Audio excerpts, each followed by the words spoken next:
இலக்கை நோக்கி டுவர்ட் த கோல் இந்த நிகழ்ச்சிக்கு உங்களை அன்புடன் வரவேற்கிறோம். Praise the Lord. ஆண்டவராகிய இயேசுவின் இனிய நாமத்தில் உங்கள் எல்லாருக்கும் அன்பின் வாழ்த்துக்கள். மத்தேயு எழுதின சுவிசேஷம் 6ஆம் அதிகாரம் 34ஆம் வசனம். ஆகையால் நாளைக்காக கவலைப்படாதீர்கள்.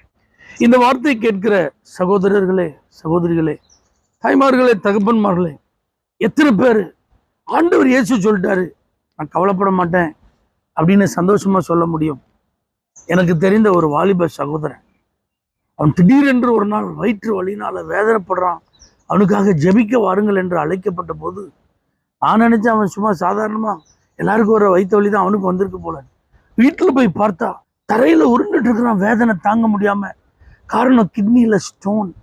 வேற வழி இல்லை, அவனை ஹாஸ்பிட்டல் அட்மிட் பண்ண, அவனை கார்ல ஏற்றி கொண்டு கூட்டிட்டு போக வேண்டிய ஒரு சூழ்நிலை வந்துட்டு. இப்போ பாருங்க, ஹாஸ்பிட்டல் அட்மிட் பண்ணியாச்சு. இப்போ செக் பண்ணி பார்த்து கண்டிப்பாக டாக்டர் நாளைக்கு ஆப்ரேஷன் பண்ணி ஆகணும் அப்படிங்கிற ஒரு சூழ்நிலையில் அவனை மருத்துவமனையில் அனுமதிச்சாச்சு.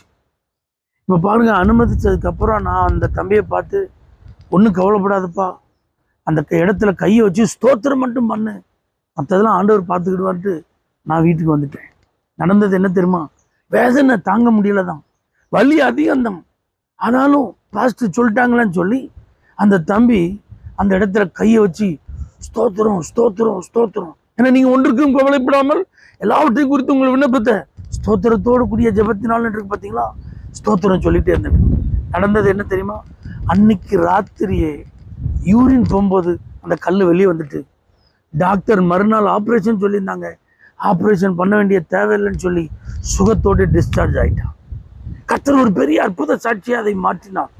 அதே தம்பியினுடைய குடும்பத்தில் நீங்கள் பாருங்க, பல வருஷம் கடந்துட்டு எதிர்பாராத ஒரு சூழ்நிலையினால மனதளவில் பாதிக்கப்பட்ட அவங்க மாமா ஒருத்தர், அவர் மிஸ் ஆகிட்டார், காணாமல் போயிட்டார். எங்கே போனார், எங்கே இருக்கிறார் எதுவுமே தெரில. 3 நாள் ஆயிட்டு, வீடெல்லாம் அழுத்திட்டு இருக்கிறாங்க, கண்ணீரோடு இருக்கிறாங்க. காவல் நிலையத்திலலாம் புகார் கொடுத்தாச்சு, எல்லா இடங்களிலும் தேடுறாங்க. ஆனால் ஒரு தகவல் இல்லை.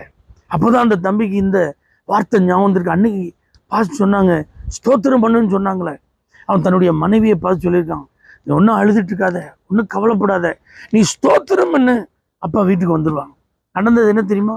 அந்த சகோதரி தன்னுடைய உடன் பிறந்த இன்னொரு சகோதரியை கூட்டிட்டு, இந்த மாதிரி நம்ம ஸ்தோத்திரம் சொல்லுவோம், ஏசப்பா நிச்சயம் அப்பாவை வீட்டுக்கு கொண்டு வந்துடுவாங்க சொல்லி 1 மணி நேரம் நல்லா ஸ்தோத்திரம் சொல்லியிருக்காங்க. 6 மணிலேருந்து 7 மணி வரைக்கும். அந்த ஸ்தோத்திரம் சொல்லி முடித்த 7 மணி 2வது நிமிடத்தில் ஃபோன் வருது, அப்பா இருக்கிற இடத்த கண்டுபிடிச்சாச்சு, நாங்கள் வீட்டுக்கு அவங்கள கூட்டிகிட்டு வரோம்.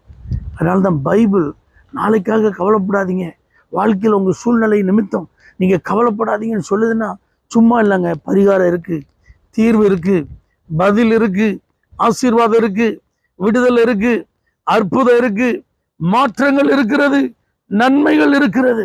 அதனால நாளைக்காக கவலைப்படாதீங்க. எதுக்காக கவலைப்பட? எந்த பிரச்சனை ஆனாலும் ஆண்டவர் இருக்கிறார். அவர் மேல நம்பிக்கை வைத்து அவர் பார்த்து கொள்வார். அவர் அனுமதி இல்லாம, அவருக்கு தெரியாம எதுவுமே நடக்காது. அதனால நல்ல ஸ்தோத்திரம் பண்ணுங்க. கவலைகளுக்கு இடம் கொடுக்கறதுனால உங்க சரீரம் தான் பாதிக்கப்படும். கவலைகளுக்கு இடம் கொடுக்கறதுனால உங்க இயல்பு வாழ்க்கை பாதிக்கப்படும்.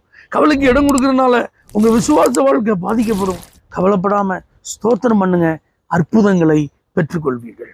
பரிசுத்த பிதாவே, உங்களுடைய பிள்ளைகள் எதை குறித்து கவலைப்பட்டு கொண்டிருந்தாலும் இன்னைக்கு அந்த கவலைகளை மாற்றி அற்புதம் செய்வீராக.